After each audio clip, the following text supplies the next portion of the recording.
right. I'm gonna record both ways here. So let me turn this thing on and kind of get it in view. All right, we're rolling on both. All right.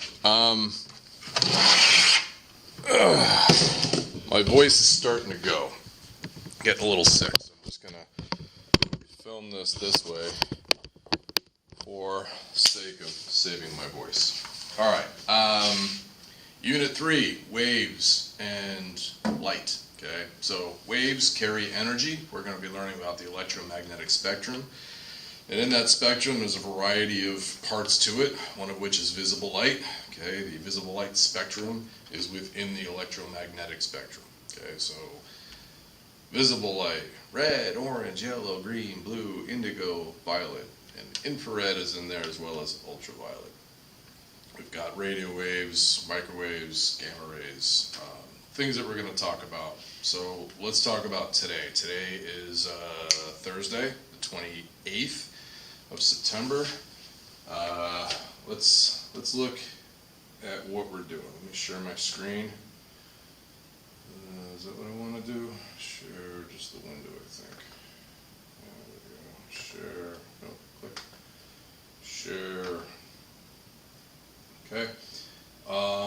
Let's just pick a classroom. Okay, this could be, your classroom or not, but let's just pick one of them. This is period 1. All right. So, in classwork, let's say that you took the unit to USA and you failed. You have a homework assignment, and that is this right here. Okay, this is going to be due. This is unit 2 content. It's just a variety of questions. This will be due on October 2nd. All right, so make sure you get that. You may do it over and over and over again until you get the desired grade, but it is due on October 2nd. All right, so as far as today, let's talk about today. When you click this, all right, as a student, when you click that, it'll pop up something that looks like this. Now, the version that I have here, I've removed almost all of the questions, but yours will have some questions. Let's just let's kind of look this over. All right, so I say here, of course, the electromagnetic spectrum, but it says draw out this diagram and copy the details in your notes. Let's pretend you can't see it. Let's pretend you're looking at it on a small screen. This diagram will be displayed later. All right, so not to worry. Actually, let's go back. I know it's kind of small, but at the same time, see these arrows? And this denotes going this direction, this denotes going that direction. And we're going to be learning about wavelengths, okay? But very, very quickly, wavelengths can be the measure. So a wave has parts to it, all right? And so like this part here, this would be the crest, okay? So each one of these waves, that's the crest, and so forth. So at the top of the wave, that's the crest. The bottom of the wave, they call that the trough. The way I always kind of kept that straight was, if you've ever seen a horse drink from a water trough, they have to put their head down, so using this as reference, the wave, this is the lower part of the wave, so the trough is at the bottom and the crest is at the top. The distance between either the crest to crest or trough to trough would be considered the wave length. All right, so the distance, the measure between either the tops, which is the crest, or the bottom, which is the trough. Now, as we go this way, you can see that this distance, okay, is shorter than this distance. And as you go this direction, it gets shorter and shorter and shorter until when you go on here, it's so, greatly reduced. The wavelength is getting smaller. In terms of power, okay, as far as energy, power, and by the way, waves carry energy.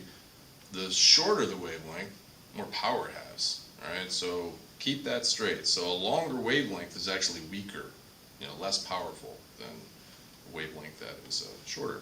All right, so as we go through this, over here, okay, radio waves are in this area where they are further apart, which means the wavelengths are longer. Remember what I just said, radio waves are actually less strong than as you go this way. So between these two, microwaves have a shorter wavelength. They are more powerful. And as you go this way, infrared is even shorter, therefore more powerful. So as we go this direction, we're getting more and more and more powerful. And so gamma rays on this chart is the most powerful wave that is on this chart, and because it has the shortest wavelength, so it has the most amount of energy. All right, so visible light is kind of stuffed right here, right about in the middle. Okay, like I said, infrared is just beyond that, and more powerful ultraviolet. So, you know, I'll get into this later, but Sir Isaac Newton he was a mathematician, but he had a kind of an affinity for the number 7. It's the math thing. So when he came up with red, orange, yellow, green, blue, indigo, violet, which we'll learn about how he took sunlight and separated the sunlight into white light through a prism and then brought it back. So we'll learn about that later, but just to kind of, you know, preposition it. He came up with red, orange, yellow, green, blue, indigo, violet, and he threw indigo in there. So indigo is just to make sure that there was 7. So indigo is kind of this in between, because it's like, what is indigo? So that might pop into your head. It's in the purple, you know, realm, spectrum, probably more accurately. So that's what that is. All right. So the assignment is you take down the notes, okay, as they come about. All right. So go ahead and write that down. Electromagnetic spectrum. What's the sun got to do with it? All right. Our sun is a star, and our star is producing light, okay, as well as other parts of the electromagnetic spectrum, gamma rays included.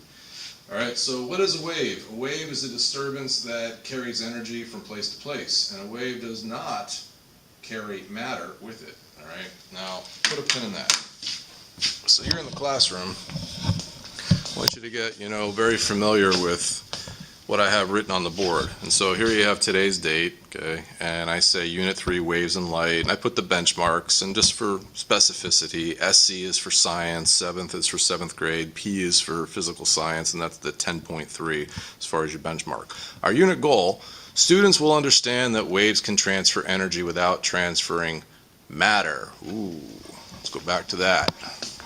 Okay, so a wave does not carry matter with it. It just moves the matter as it goes through it. Okay, so when you are considering the electromagnetic spectrum and waves as part of that, remember that a wave does not carry matter with it. It just moves the matter as it goes through it. So what I want you to do is I want you to write down what you see here and here. It might be a little small, and again, for specificity, once you have this spectrum into your notes, you know, I'm not going to make you mundanely draw it over and over and over again necessarily, but you can see again, it's kind of the reverse as the other one. The larger wavelengths is where you're going to find radio waves, okay? And then going the other direction, the smaller wavelengths, you're going to find gamma rays. So just remember that, you know, this line really represents where the wavelengths are widest. All right, so the longer the wavelength, the less power it has. And we're going to start on this particular. Actually, let me circle so you guys can see. We're going to start on this particular one with radio waves being the weakest. You know, with the longer wavelength, moving to microwaves, infrared, light, ultraviolet waves, X-rays, and gamma rays. All right. Yeah, that's just kind of like a little reminder. Shorter wavelengths, higher frequencies, higher energy. Okay. So again, I say copy it into your notes. Next. As I was alluding to before, okay, a wave has parts to it, okay, so draw something that looks like this, you know, kind of has like a hill, and then it drops below, and then it goes back up, and it goes back down, okay. You can kind of even think of it like an ocean wave, you know, a boat would, like, you know, be up here, and, you know, don't necessarily consider that the water line, because the boat would be underwater if it rose here, but there's this midpoint to it, okay, the midline, and that's how you measure the amplitude. Okay, the amplitude has to do with the height of the wave, how much energy and amplitude it has. So we'll get into this later, how an amplifier, which is kind of a common appliance now, something like a stereo or a car amplifier, amplifies a wave frequency and, you know, makes it louder. It's still the same frequency, but it amplifies it. We'll get into that later. But let's go back to what I was mentioning here, the wavelength, okay? The distance between either the top of the wave, also known as the crest, or you could do it the bottom of the wave, work out to be the exact same measure. Okay, so that's how you get the wavelength. Remembering that the shorter the wavelength, the more powerful it is. All right, so here's this. Like I said, it's available to be bigger. What I just did is on this question, I just clicked it to view it a little larger.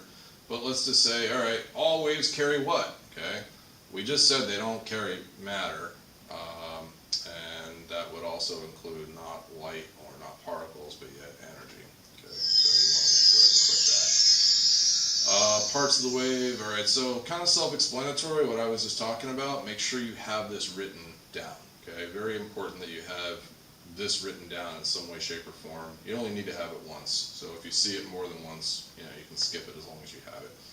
Then you're going to use your notes to answer the question. How are electromagnetic waves different from other waves? All right, so you answer the questions as they come about.